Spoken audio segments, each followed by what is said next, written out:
Okay, so today's demo, so far we've gotten the tree created, right? And we attached all of the limbs and we attached them really well.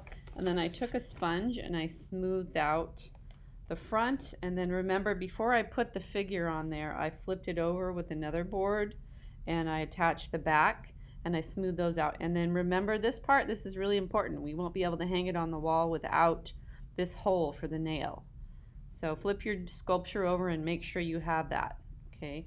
To create that, I just took a loop tool or a pencil or anything you really have, and I kind of dug it in diagonally like this, and then I scooped the clay out so that there's a little bit of a ridge in there for the head of the nail or screw or whatever you use to attach it to the wall.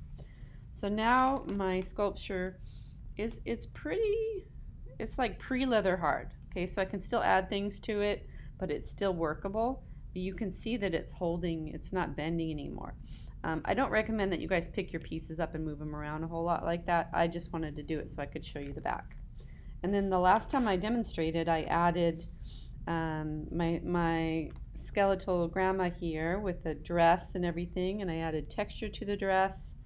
And I added her directly onto the tree, so she's not completely sculpted on her own and then attached.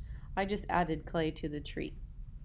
And then I was adding the details and doing a little bit of carving to give her some definition. And today I'm probably going to carve a little bit, add her arms, and then carve some of the details in the skull and maybe the bones in the legs and stuff.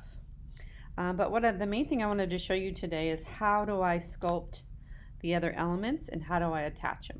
So today I'm going to make the birds, I'm going to make the avocado leaves, I'm going to make the candelabra shapes, and probably the avocados. So I think most of you are actually further on than I am now because you worked on it on Monday, which is great. And so you've made your forms and now you're attaching. Let me just grab some clay here. Always wrap up your clay when you're done. You never want it to air out when you're not using it. It's a good idea to wedge it up a little bit, especially if you grab different chunks of it. Now, if you're noticing that your clay is feeling dry, you can always, this is how I deal with dry clay. My clay is really wet, so it's not dry, but you poke holes in it like this. And then you take a little bit of water, I'm not going to really do it, and I'm going to sprinkle it on top. And then I kind of like fold it in over like that so that all of the water gets kind of trapped in there. And when you squish it for the first time, of course, the water is going to squeeze out. And then you have to wedge it really good for several reasons. You need to mix that water in there. And then also you want to pop all those little bubbles, all those little holes that you created, create air pockets in your clay. And you don't want an air pocket in your clay because that will explode. So I just re-wedge it, and then hopefully by the time you re-wedge it, it's nice and moist again. Okay, I'm going to make my parakeets first. So they're kind of larger than life, right? Or they're larger than her, and that's okay. I'm going to pinch off two pieces that are almost the same size. If I roll it into a ball, I'm going to move this a little bit more vertical. I have a question. Sure. So I noticed that my clay, it like wasn't dry, but it wasn't like fully wet either. It, like most of it was wet, but it had like pieces in it that felt like dry, like clumps in it. Okay, then I would definitely do what I just did where you poke some holes in it and you re-wedge it. When you wedge it, you're Okay. kind of mixing those dry clumps in with the wet stuff, and it should Okay. rehydrate. Thank you. hmm So it didn't come that way because I literally cut off fresh bags of clay for you guys, as none of the clay I gave you was used clay. So if you have dry chunks of clay in your ball of clay, it's because you probably added those last time you worked with the clay. So you just have to rehydrate and re-wedge. And that's just how ceramics is, right? You're never going to have a new bag of clay all the time. You're lucky if you get a new bag of clay. Most of the time you're using used clay that somebody else has already used, right? But we can't do that right now because we're not sharing germs right now. So, okay, so I have two forms here that are exactly the same size, and I'm going to use these to make my parakeets. So, real simple form here. I'm not going to make it too realistic.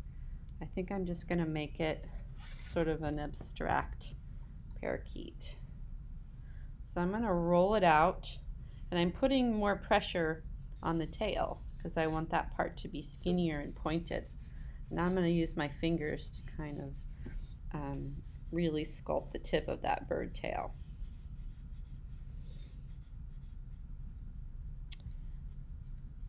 And it's a good idea to do the same thing to the other bird. Whoops.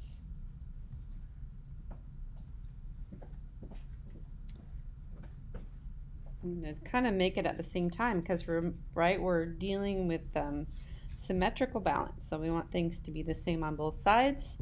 And so how do I do that? Well, I kind of make them at the same time. So I do the same thing to them. And I can compare them and say, those look very similar. Okay, so that's a general shape or form.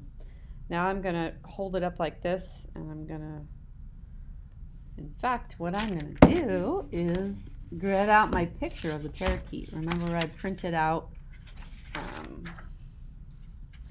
reference images. So this is going to help me sculpt that little guy. So now I'm just digging my fingernail into this bottom part and creating his little belly, underside area. And I think I'm going to pinch this tail even thinner. I could carve on it too later and make it more delicate. I don't want to make it too delicate yet. Okay, now I need to really sort of do a lot of pinching up here at the top to make his head pointier. If you have a parakeet, you could even look, well, you guys, I don't know if you're sculpting parakeets, but if I had a parakeet here with me, that would be even better.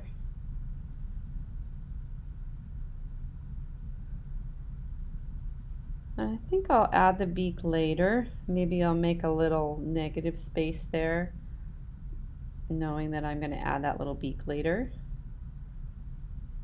And then I might even poke out some little eye sockets and put an eyeball in there.